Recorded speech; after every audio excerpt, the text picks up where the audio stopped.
London. Israel Lebanon पर कभी भी बड़ा हमला कर सकता है। लेबनान बॉर्डर पर इजराइल के आयरन डोम पहुंच चुके हैं। इजरायली एयर स्ट्राइक में हिजबुल्लाह का हथियार डिपो तबाह हो गया है। वॉर फ्रंट से जुड़ी खबरों के लिए देखते हैं महायुद्ध टॉप 9।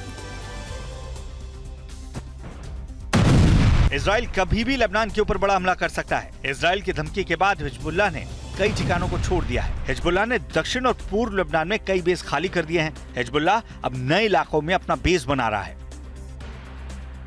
लेबनान में इजराइल के ग्राउंड ऑपरेशन का काउंटडाउन शुरू हो चुका है।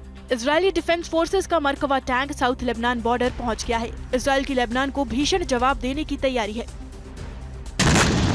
इजराइल ने लेबनान में विध्वंसक एयर स्ट्राइक की है। आईडीएफ ने हिजबुल्लाह के हथियार स्टोर पर घातक हमला कर उसे पूरी तरह तबाह कर दिया। हमले के बाद हिजबुल्लाह की वेपन फैसिलिटी बर्बाद हो गई है। हमले में हिजबुल्लाह के 5 ठिकाने पूरी तरह खत्म हो चुके हैं। हिजबुल्लाह पर बड़े इजरायली हमले की तैयारी जारी है। आज रात लेबनान पर इजराइल बड़ा हमला कर सकता है। इजराइल का आयरन डोम सिस्टम लेबनान बॉर्डर पर पहुंच गया है। इसे लेबनान से सटे बॉर्डर पर तैनात किया जाएगा। दर्जनों आयरन डोम सिस्टम को पूरे इलाके में डिप्लॉय किया जा रहा है। इजराइल की राष्ट्रीय सुरक्षा को लेकर मंत्री स्तरीय समिति की बैठक में लेबनान पर हमले का फैसला लिया गया। आईडीएफ लेबनान के अंदर बड़े पैमाने पर हमला करेगा। इजराइल ने गोलान हाइट पर हमले का विनाशक जवाब देने का फैसला किया। हिजबुल्लाह भी किसी तरह से हालात से निपटने की तैयारियों में जुटा है। लड़ाके लगातार जंग की तैयारी में जुटे हैं। हिजबुल्लाह का कहना है कि वो इजराइल के किसी भी तरह से हमले से निपटने के लिए तैयार है।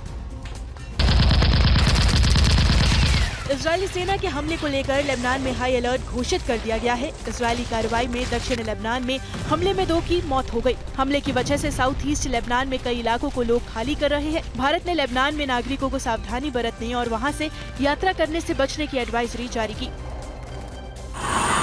लेबनान पर इजरायली हमले के बाद अलर्ट है। लेबनान की राजधानी बैरूत से सभी उड़ानें रद्द कर दी गई हैं। वहीं कई देशों की एयरलाइंस ने बैरूत एयरपोर्ट के लिए उड़ान रद्द करने का फैसला किया है। मिडिल ईस्ट एयरलाइंस की उड़ानों को रोक दिया गया है।